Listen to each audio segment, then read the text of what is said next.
Control module types, an introduction. The control module type, or CMT, concept was first introduced in Simatic PCS 7 version 8.0.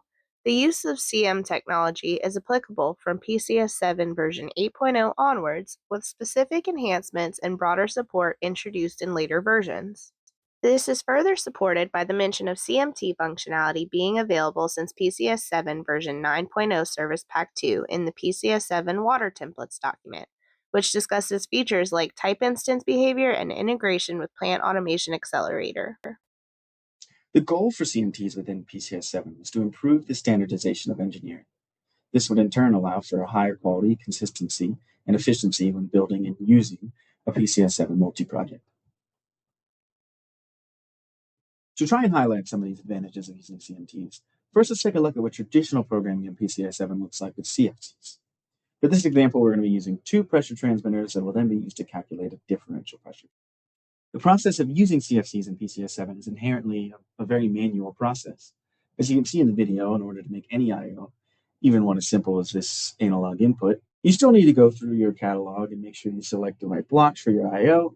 And once you have those blocks inserted into the chart, then you also need to make sure that all the block I/Os that you want to be visible have been manually set to be visible or invisible if it's different than what the default settings of the block are in your catalog.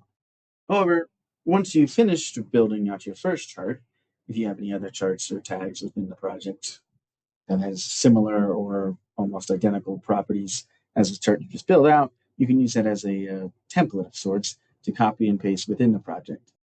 We will be utilizing this method within this project as we've created one analog input and we have the settings that we want finished, and we have another analog input for the second pressure transmitter that should have the identical settings that we need. So in this case, we'll just copy this chart over, rename and retag it, and will save us time building up the second analog input rather than manually recreating the entire CFC. As we continue in this example, we run into another issue of sorts. We now have to create our third chart, which is the calculated pressure differential. And this chart does carry some of the elements of the two analog inputs that we created, but also doesn't carry some of the others. In this case, we have two differences that we need to focus on. The first one is that we have in our pressure transmitter charts that we've created an analog input channel driver, which we will not need because we'll be calculating the pressure differential from the outputs of the charts we've created. The second is that we need to add the subtraction block to the CFC in order to actually do this calculation.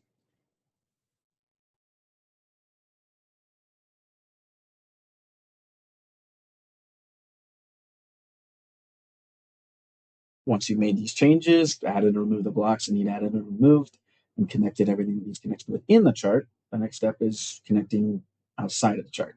So now we need to connect the outputs of the pressure transmitter to the calculation for the differential pressure transmitter. And at this point, we probably think we're done. And the only reason really that we're not done at this point is because I made a minor error and forgot to add an OR block to the pressure differential transmitter in order to correctly pass through the control system fault outputs of both of these transmitters to the pressure differential transmitter. So that way, if there is a fault, it gets correctly passed down to the pressure differential transmitter and doesn't create the wrong kind of message. This is worth highlighting because it is one of the disadvantages of using CFC programming. You have the advantage of being able to copy and paste some things, but then you have to manually do others. And when you start doing that in repetition, these kind of mistakes just slip through the cracks because you start, I've done this 5 times, I've done this 10 times, I've done this 100 times. And then that small, simple mistake slips through the cracks because you're not really focusing anymore. Okay, now that we've created these charts with CFCs, let's try and repeat this process with CMTs. So let's create 2 analog input pressure transmitter charts, 1 analog monitoring chart for the pressure differential that we're going to calculate from the pressure transmitters. One thing that's important to note in this video is that for this example, we've used CMTs that have already been built and configured. The reason that matters is that building and configuring CMTs and their variants can take a non-insignificant amount of time. So for the sake of keeping this video a reasonable length for the hopefully double-digit viewers we have on this video, we've decided to start with already built and configured CMTs. Now, since we already have configured and built CMTs, the next step for programming is pretty straightforward. We copy the CMT that we want from the project library, in this case, analog monitoring, and we paste it into the folder in the hierarchy that we want the chart to be in.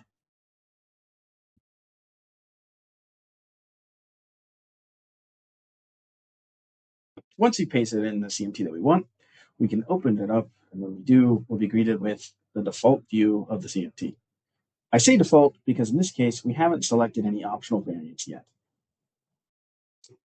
Now, if you don't know what a variant is in the CMT, a variant is an optional pre-configured block or blocks that can be activated or deactivated in any CMT instance. What this allows for is a much more flexible and scalable approach for your CMTs, which means that they can be used for a wider range of tasks. For example, if I had a two-way valve and a three-way valve, maybe instead of having a two-way valve CMT and a three-way valve CMT, I can instead have variants within a single valve CMT that account for a two-way or a three-way valve. In this case, it's a little bit simpler. We just have two pressure transmitters that do need an input and one pressure differential transmitter that doesn't need an input but needs a calculation, in this case, just subtraction.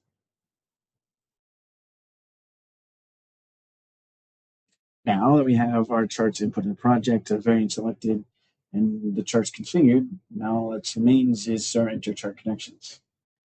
Inter-chart connections are one of the few things in CMT programming that remains essentially identical as programming the CFCs. When you have a connection from one chart to another chart, these still need to be done manually, and there's really no change there from CFC programming.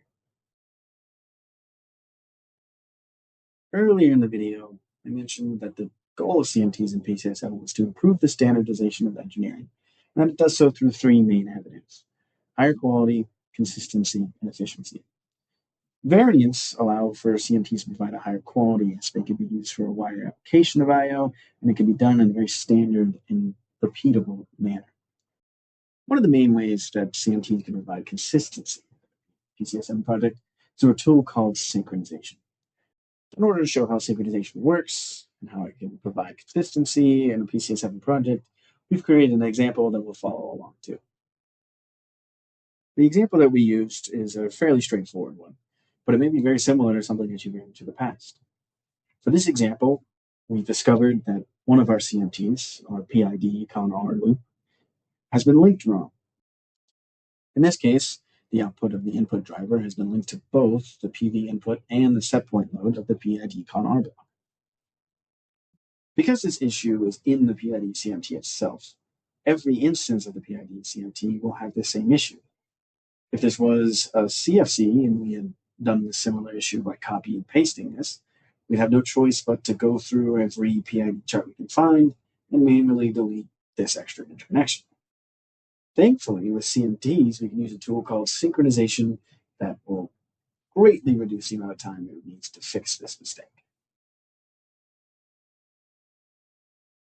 The first thing that needs to be done to fix this problem is, well, delete the extra interconnection in the CMT type itself. Once that's been done, we can navigate to the plant types for the project folder. In the plant view, select Synchronize, select the CMT that we'd like to synchronize, in this case the PID, and then the synchronization tool will check for any differences in the library between the CMT type in the project library and the CMT instances in the project. In this case, if we navigate to the differences and then navigate down further in the tree, we see that the only differences that are showing up is around this set point load issue that we have. Thankfully, the synchronization tool provides more than just a visual guide on what's going on. The Synchronize Templates button will then, if selected, push through and make sure that all CMT instances match the CMT type in the library. Once the synchronization is complete, we can update the data and we'll see that now there are no differences showing up between the CMT type in the project library and all the CMT instances that are live in the project. We can verify this by navigating to the process object view and checking a few different PIDs and make sure that they're all linked correctly.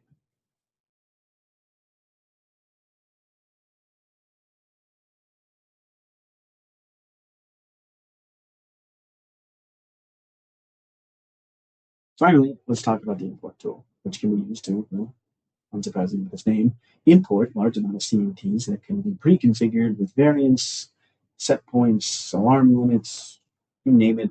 And as long as the CSV file is properly formatted, because the import tool uses the process object view as the baseline for the import, really anything in the process object view that you can go and individually change can be bulk imported with the import tool. In this video, we've introduced what a CMT is and how it's used in PCS 7. We've also gone over how it improves the standardization of engineering through higher quality through variance, consistency through synchronization, and efficiency through the import tool. We at Atlas Core of Engineers hope this video has been educational for you, and requests that any comments or questions you have can be left down in the comments below.